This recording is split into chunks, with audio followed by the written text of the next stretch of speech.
Hi guys, welcome to social post. నేను మీ వాసవి ఆచార్య. ఏంటిది, లైఫ్లో చాలా స్ట్రెస్గా ఫీల్ అవుతున్నారా?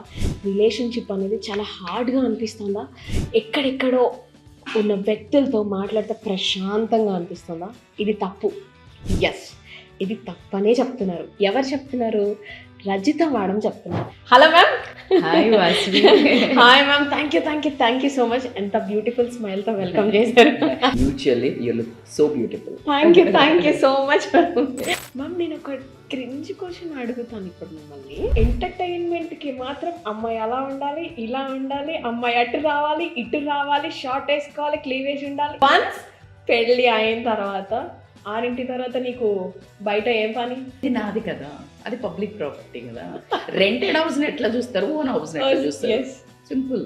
రెంటెడ్ హౌస్ మూలలు ఏడబడితే ఆడ కొడతాడు, వాడిని కొట్టుకోమను. ఇప్పుడు ఒక లేటెస్ట్ ట్రెండ్ ఏంటి అంటే ప్రీ వెడ్డింగ్ షూట్స్. అదొక వింతగా జరుగుతుంది మ్యామ్. ఇచ్చి పై పరాకాష్ట.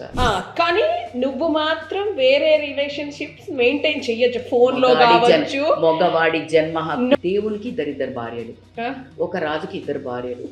ఇట్లా చిన్నప్పటి నుంచి చెప్పి చెప్పి పెంచింది.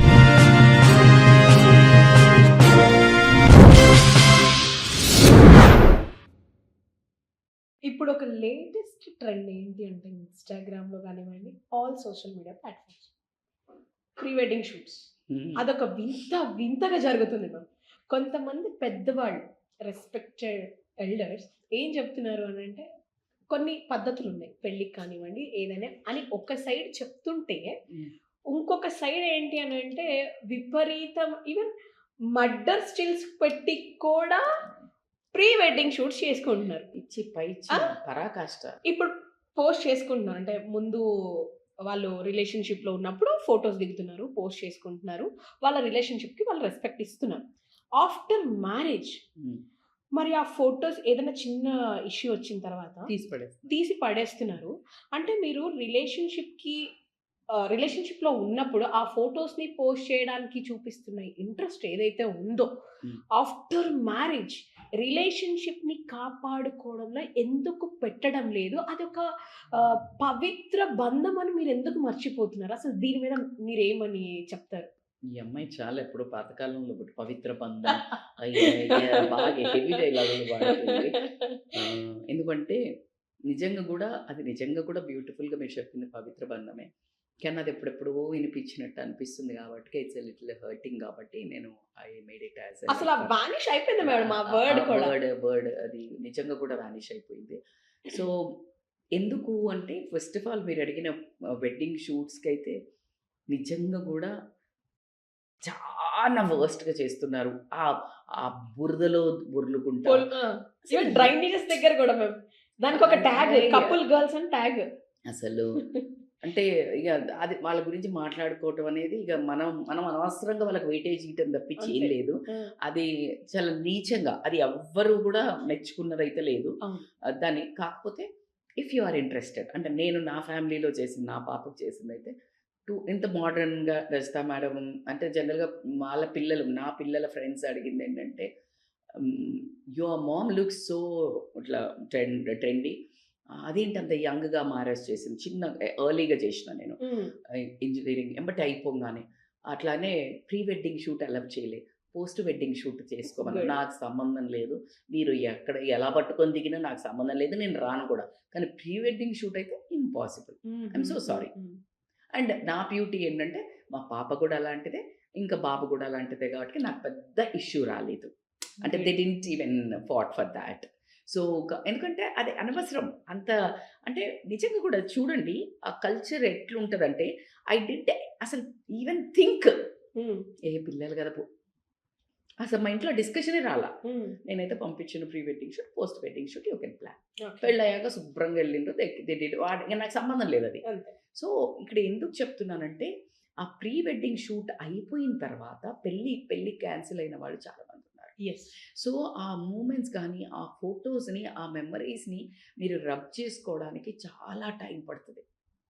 అట్లానే ఆ ప్రీ వెడ్డింగ్ షూట్ చేసేటప్పుడు బియాండ్ లిమిట్స్కి వెళ్ళి లిప్ టు లిప్కి స్లిప్ ఇచ్చడం, ఆ ఫోటోగ్రాఫర్లకి ఏం పై ఇచ్చామో నాకు అర్థం కావట్లేదు. కానీ అంటే అతి చేస్తున్నారు. అది ఖచ్చితంగా ఇట్స్ నాట్ కరెక్ట్. ఎవ్వరు చేద్దాం అనుకున్నా గూడా, ఎవ్వరైతే అది చాలా బావుందని అయితే మెచ్చుకోరు. అది ప్రతి ఒక్కళ్ళు ఏం రోగం అనుకునేటట్టే ఉంటాయి. అది మీరు కూడా చేసేవాళ్ళు కూడా చేయండి. చేసుకోవాలి అని అనుకుంటే చక్కగా సీతారాముల్లాగా అలా ఒక మంచి దేవుడి గుళ్ళల్లోనో లేకపోతే ఇట్లా బ్యూటిఫుల్‌గా దూరం otherwise post wedding shoot is better. Go for my word. That will give you a super అంటే మీకు ఇంటిమసీ పెరుగుతది. మంచి పోజెస్ ఒస్తాయి. బాండ్ ఉంటున్నప్పుడు. మంచి పోజెస్ కూడా ఒస్తాయి.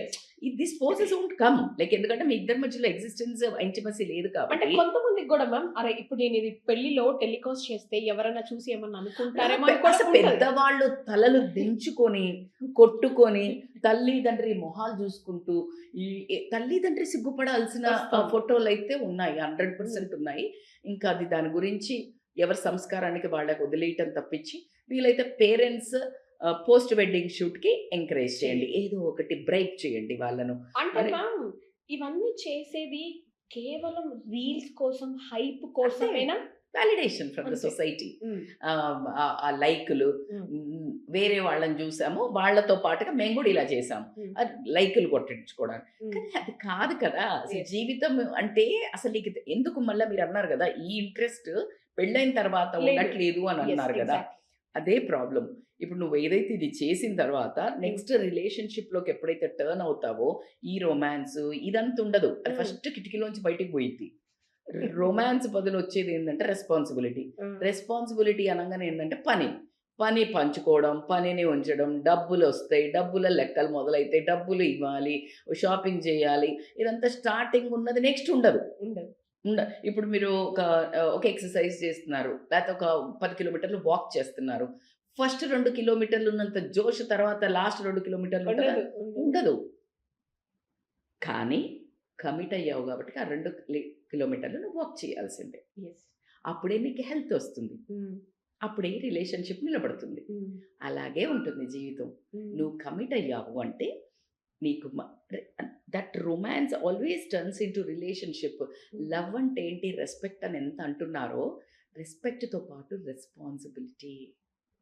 Giving that emotional safety, security. నేను ఏమనుకుంటే మనసులో అది నీతో మాట్లాడగలుగుతాను, మాట్లాడాలి అనే ఆ కంఫర్ట్. అట్లా కాకుండా నేను పెళ్లి చేసుకుంది ఎందుకు అనుకున్నావు? నువ్వు బయటకి నన్ను పబ్బుకి తీసుకెళ్తావు అనుకున్నా. తీసుకెళ్ళట్లేదు. లేకపోతే అత్తగారోళ్ళు 2కి, 3కి వస్తే అదేం తిరుగుడు అని తిడుతున్నారు. ఇంట్లో గొడవలు స్టార్ట్ అయినాయి. ఫస్ట్ వీళ్ళిద్దరు పరిచయం అయింది పబ్‌లోనే. హ్మ్. అక్కడ జోష్ ఉంది. ఇక్కడ ఇక్కడేముంది? ఫ్యామిలీ వచ్చింది. రెస్పాన్సిబిలిటీ వచ్చింది. దానికి తగ్గట్టు నువ్వు ఏ రోల్ అయితే ఆ రోల్‌లో ప్రవేశించాలా వద్దా? నువ్వు చిన్నప్పుడు స్కూల్‌లో చిట్టి బుజ్జిగా యేసుకొని తిరిగిన అంటే ఇప్పుడు యేసుకుంటున్నారనుకో అది వేరే విషయం. అట్లా అట్లా చిట్టి చిట్టిగా నువ్వు అరిచి ఎగురుకుంటా దొరికినట్టు నువ్వు టీనేజ్ వచ్చాక చేస్తావా? No. Why? Because age. That exactly Maturity. కూతురు రిలేషన్ వేరు. పెళ్ళయ్యాక హస్బెండ్‌తో రిలేషన్. దానికి తగ్గట్టు రోల్స్ మనము రెస్పాన్సిబిలిటీగా నిర్వర్తించడమే జీవితం ఒక లక్షణం. హ్మ్. కూతురా, తర్వాత ఫ్రెండ్ వేరేలా ఉంటావు. ఎన్ని రకాలుగా యాక్ట్ చేస్తాం. మన ఫ్రెండ్ దగ్గర రాంగానే ఒకలా ఉంటాము. ఆఫీస్‌కి రాంగానే ఇంకొకలాగా ఇమ్మీడియేట్‌గా you need to observe that change. You feel so good, proud of yourself. Yes. You can't be ఫ్రెండ్‌లా హే హాయ్ బ్రో అంటావా? వచ్చి No. సార్ అనవు కదా! అంటే అమెరికాలో అంటారు. ఈడ అనరు. అవును. కరెక్టేనా కాదు? So like that you need to understand your roles correctly. ఇప్పుడు నేను కోడలైనా, లేకపోతే అల్లుడైనా, లేకపోతే భర్త అయినా, లేకపోతే భార్య అయినా, ఒక బాయ్ ఫ్రెండ్, ఒక నార్మల్ బాయ్ ఫ్రెండ్ ఒక గర్ల్‌ని చల్ రే డ్రింక్ కడితే లేకపోతే ఇప్పుడు బాగా పాష్ అయిపోయింది కాబట్టి పబ్బుల అదే ఏమంటారు స్మోక్, వేపు ఇట్లాంటి ఏదేదో మాట్లాడతారు కదా! సో అవన్నీ చేద్దాము అన్నంత నీ పెళ్ళైన తర్వాత నీ భార్యని అట్లనే అంటావా? అనడు. ఎందుకు?